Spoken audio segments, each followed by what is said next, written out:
हरिओम. नर्मदे हर.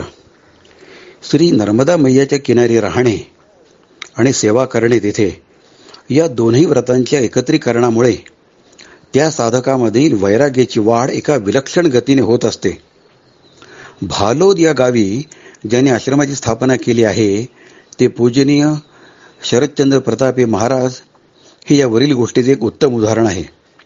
हे महाराज श्रेष्ठ असे दत्त उपासक आहेत. या मंदिरामध्ये असलेली श्री दत्तात्रेयांची एकमुखी दत्तमूर्ती अतिशय देखणी असून मूर्तीच्या छातीवर गोमुख आहे. मूर्तीकडे बारकाईने बघितल्यावर तिथे योगाची षटचक्रेही दिसतात. ही सुमारे 165 वर्षापूर्वी मिळालेली मूर्ती असून ते गंडकी नदीमधील एका अखंड अशा शाळीग्रामामधून बनलेले एक सुबक शिल्प आहे. त्या मूर्तीवर अनेक वैशिष्ट्यपूर्ण अशी चिन्हेही कोरलेली आहेत. या मूर्तीची सलग 3 पिढ्यांनी पूजा केल्यानंतर तिसऱ्या पिढीतील बडोदा येथे राहत असणाऱ्या 85 वर्षे वयाच्या श्रीमती काशीबाई निरखे यांनी असा विचार केला की आता ही मूर्ती पुढे कोणाकडे तरी सोपवायला पाहिजे, म्हणजे आपल्या पश्चात त्या मूर्तीची योग्य ती काळजी घेतली जाईल, म्हणजे पूजा अर्चना उपासना वगैरे सगळं चालू राहील. ही घटना साधारणपणे 94-95 सालातली आहे. आता प्रतापे महाराजांविषयी. पत्रकारितेच्या नोकरीनिमित्त सोलापूर या गावी श्री शरदचंद्र प्रतापे यांनी बदली मागून घेतली होती. दत्तभक्त व संन्यस्त वृत्तीचे असे हे महाराज सोलापूरच्या जवळच असलेल्या गाणगापूर या तीर्थस्थानी दर रविवारी तसे सुट्टीच्या दिवशी उपासनेसाठी जात असत.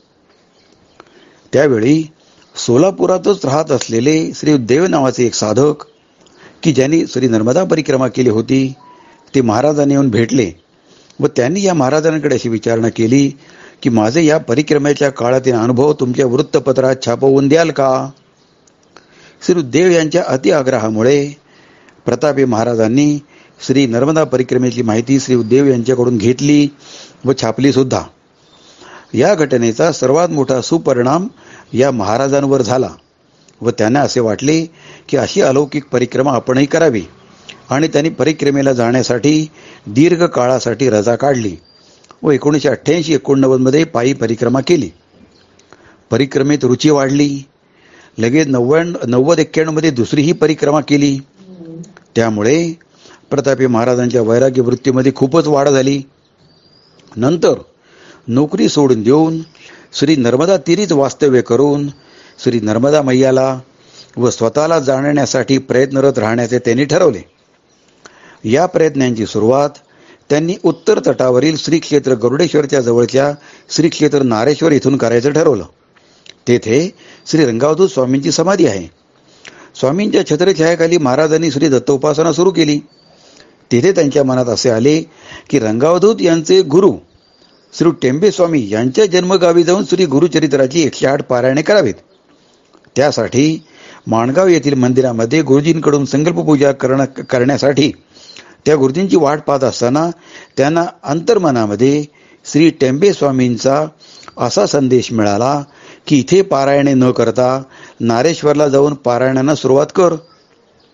त्या आदेशाप्रमाणे माणगावहून तत्काळ निघून ते पुन्हा नारेश्वरला परत आले व तेथे त्यांनी श्री गुरुचरित्राची 108 पारायणे केली. पुढे त्यांना संग्रहणीचा आजार झाला, म्हणजे साधे पाणीही प्यायले तरी ते पचेना. म्हणून ते दक्षिण तटावर नारेश्वराच्या समोरच असलेल्या भालोद या गावी उपासनेसाठी आले. तेथे त्यांची दत्त संप्रदायातील एक महात्मे, एक मोठी परंपरा सांगणार एक महात्मे श्री बळवंतराव भालोदकर. कोणते हे तर ते टेंबे स्वामींचे समकालीन होते आणि टेंबे स्वामींच्या बरोबर उत्तरेकडची यात्रा त्यांनी केली होती. तर अशा त्या बळवंतराव भालोदकर यांच्या वंशातील श्री दिनकरराव भालोदकर यांच्याशी प्रतापे महाराजांची भेट झाली. त्यानंतर श्री प्रतापे महाराज गावाबाहेरील अरण्येश्वर मंदिरात राहू लागले. काही काळाने नर्मदा नदीला मोठा पूर आल्याने ती मंदिराची जागा सोडून श्री प्रतापे यांना गावात राहायला यावे लागले. नीतीच्या सूत्रानुसार दिनकरराव भालोदकरांचे बडोदा येथे राहणारे मेव्हणे श्रीयुत चंद्रकांत विप्रदास यांच्याबरोबर श्रीयुत प्रतापे महाराज आधी उल्लेख केलेल्या त्या 85 वर्षाच्या श्रीमती काशीबाई निरखे यांच्या घरी आले. तो दिवस संकष्टी चतुर्थीचा होता. काशीबाईंना बसल्या जागेवरून उठताही येत नव्हते. तरीही अशा परिस्थितीत त्या आलेल्या पाहुण्यांना सामोऱ्या गेल्या. या बसा असे म्हणाल्या. त्याच्या आदल्या रात्री एक चमत्कार घडला होता.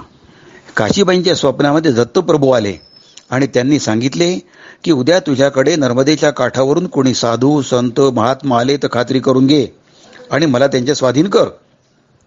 बाईंना मोठे नवल वाटले, पण घडलं मात्र असंच होतं. त्याप्रमाणे त्यांनी प्रतापे महाराजांना लगेच विचारले, आपलं नाव काय, आपण नर्मदेच्या काठावरून आलात काय. सर्वांना नवल वाटले.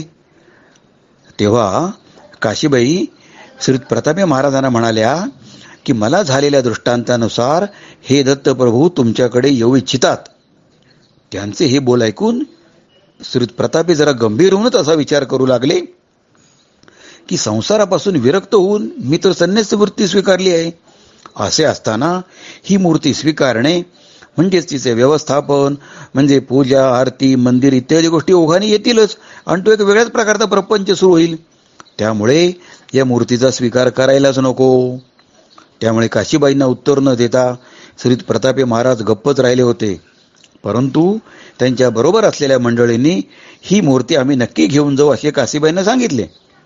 अशा प्रकारे अनेक अद्भुत घटनांनंतर लगेचच्या शरद पौर्णिमेच्या दिवशी ती मूर्ती भालोदला आणली.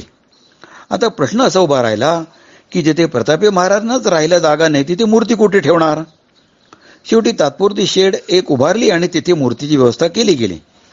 नंतर श्री प्रतापे महाराजांनी स्वतःच्या सेवानिवृत्तीचे मिळालेले पैसे, जवळच्या स्त्रियांनी दिलेली मदत की ज्यामध्ये काही शाळकरी विद्यार्थ्यांनी त्यांना खाऊसाठी म्हणून जे पैसे त्यांच्या पालकांनी दिले होते ते पैसे किंवा त्यातील मोठा भाग या मंदिराच्या उभारणीसाठी दिला होता.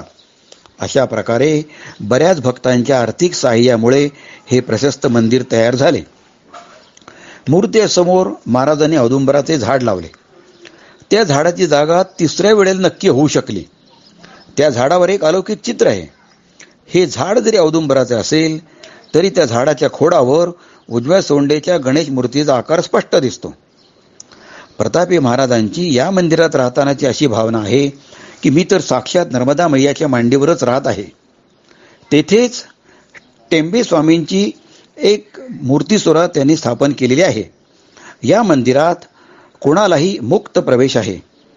महाराष्ट्रातील परिक्रमावासियांचे हे एक अत्यंत जिव्हाळ्याचे स्थान आहे. या ठिकाणी श्री सत्यदत्त पूजा आणि दत्तयाग हे विधी करता येतात. तसेच श्री गुरुचरित्राचे पारायण करणाऱ्या साधकांसाठी सुद्धा येथे राहण्याची व्यवस्था आहे. मंदिराचा परिसर अत्यंत रमणीय आहे. आश्रमासमोर नर्मदेचे विशाल पात्र आहे. सुंदर स्वच्छ पाणी, मोरांचा आश्रमातला वावर हा सगळा प्रकार मनाला भुरळ घातल्याशिवाय राहत नाही. येथे कन्यापूजन हा विधीही केला जातो. तसेच नर्मदा मातेची ओटीही भरली जाते. इथून नर्मदा नदीच्या विशाल पात्रातून होडीने श्री क्षेत्र नारेश्वरला जाता येते. साधारण 1 तासाचा प्रवास आहे. नर्मदेच्या विशाल पात्राचे दर्शन आणि दोन्ही तीरावरील मंदिरे पाहत जाण्याचा हा अनुभव मोठा विलक्षण असतो. भालोदच्या मंदिरामधील श्री दत्तमूर्तीबद्दल तसेच त्या प्रतापे महाराजांबद्दल सुद्धा मी जे काही संक्षेपाने सांगितले तो भाग वेगळा. आता अशा त्या महाराजांची माझी जी भेट झाली त्यानंतर माझ्या साधक जीवनावर जो काही सुपरिणाम झाला त्याबद्दल मी तुम्हाला सांगू इच्छितो. झालं काय की आमची पैदल परिक्रमा एप्रिल 2018 मध्ये पूर्ण झाल्यानंतर आम्ही पुन्हा एकदा नोव्हेंबर 2018 मध्ये आमच्या स्वतःच्या कारने परिक्रमेला निघालो होतो. त्यावेळी आमच्या कारला अपघात झाला. तो अपघात झाला नसता तर त्याच दिवशी दुपारी आम्ही दुपारच्या भोजन प्रसारीसाठी आम्ही भालोदला जाणार होतो. महाराजांनी आमची बराच वेळ वाट बघितली होती. त्यांच्या रात्रीच्या भोजन प्रसारीच्या वेळी मात्र त्यांनी आम्हाला आठवणीने फोन करून असे विचारले की दुपारी तुम्ही भोजन प्रसारीसाठी भालोदला काय येऊ शकला नाहीत बरे. त्यावेळी आम्ही त्यांना त्या अपघाताची हकीकत सांगितली व आम्ही बडोदा येथे हॉस्पिटलमध्ये आहोत असेही सांगितले. तेव्हा त्यांनी आम्हाला लगेच सांगितले की तुमची प्रकृती लवकर व चांगली सुधारावी यासाठी नर्मदा मैयाकडे मी प्रार्थना करतो. तसेच आणखी काही काळाने मी पुण्याला येणार आहे, तेव्हा तुम्हाला तुमच्या घरी भेटायला येईन. त्यांनी काहीतरी विशेष आशीर्वाद आम्हाला पाठवले असणार हे नक्कीच, कारण आम्ही उभयता त्या अपघातामुळे मानसिकदृष्ट्या अजिबातच कोलमोडलो नव्हतो. तर त्या स्थितीत म्हणजे बेड रिडन असताना, म्हणजे शब्दशः अंथरुणाला खेळलो असताना आमच्याकडून जे काही भगवंत नामस्मरण झालं त्याची क्वालिटी आणि क्वांटिटी काही अजबच होती. आमची ऑपरेशन झाल्यानंतर 2 महिन्यानंतर जेव्हा आम्हाला भेटायला आमच्या घरी श्री प्रतापे महाराज आले होते, तेव्हा आम्ही वॉकरचा सहारा घेऊन चालण्याच्या स्टेजपर्यंत पोहोचलो होतो. आमच्याकडे प्रतापे महाराज आल्यावर त्यांची पूजा मानसन्मान वगैरे झाल्यावर मी त्यांना नमस्कार करण्यासाठी म्हणून वॉकर बाजूला ठेवला आणि खाली वाकून त्यांना नमस्कार केला. त्यावेळेला त्यांनी माझ्या पाठीवर हात फिरवला. खरं तर माझ्या मेरुदंडावरून त्यांनी हात फिरवला होता. नंतर माझ्या मस्तकावर हात ठेवून त्यांनी असा आशीर्वाद दिला की तुम्ही लवकर बरे व्हाल. हा प्रकार काही वेगळाच होता, हे आश्वासन काही वेगळंच होतं. कारण तोपर्यंत आम्हाला भेटायला आलेले आमचे जे काही हितचिंतक होते त्या सगळ्यांनीच अशी सदिच्छा व्यक्त केली होती की गेट वेल सून, म्हणजे लवकर बरे व्हा. कारण त्यांच्यापैकी कोणीही असं खात्रीशीर सांगू शकत नव्हतं की तुम्ही चांगले आणि लवकर बरे व्हाल. पण त्या दिवशी त्या प्रतापे महाराजांनी जो आशीर्वाद दिला होता आणि त्यानंतरची आमची त्या सर्जनकडची जी फॉलोअप व्हिजिट होती, त्यावेळेला आमच्या त्या सगळ्या रिकव्हरीकडे पाहून ते सर्जनही अगदी आश्चर्यचकितच झाले होते. ते आम्हाला असंही म्हणाले की या वयात आणि अशा प्रकारे तुमची ही अशी मोडतोड झाली असताना इतक्या लवकर आणि इतकी चांगली रिकव्हरी झालेली केस मी तरी याआधी पाहिलेली नाही. त्या डॉक्टरांचे हे असे उद्गार ऐकून आम्हाला बरं तर वाटलंच आणि मनोमन अशी खात्रीही वाटली की हा सगळा तर त्या प्रतापे महाराजांच्या प्रार्थनेचा व आशीर्वादाचा परिणाम आहे. पण हा झाला दृश्य परिणाम. म्हणजे घरातील मंडळी हितचिंतक यांना दिसत होतं की आम्ही लवकर रिकव्हर होत आहोत आणि त्यातच त्या डॉक्टरांनी तर एक्सरे पाहून आणि आम्हाला तपासून ती रिकव्हरी चांगली आहे असंही सांगितलं. पण दुसरा जो अदृश्य म्हणजे सूक्ष्म असा जो परिणाम झाला तो असा की माझ्या साधनेची गती वाढली होती. म्हणजेच माझ्याकडून दररोज ज्या काही मंत्रांची आवर्तने स्तोत्रांचे पाठ होत होते त्यांच्या संख्येमध्ये विलक्षण वाढ झाली.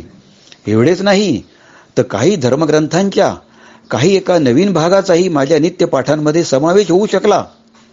हे सगळंच अजब आहे. हरिओम.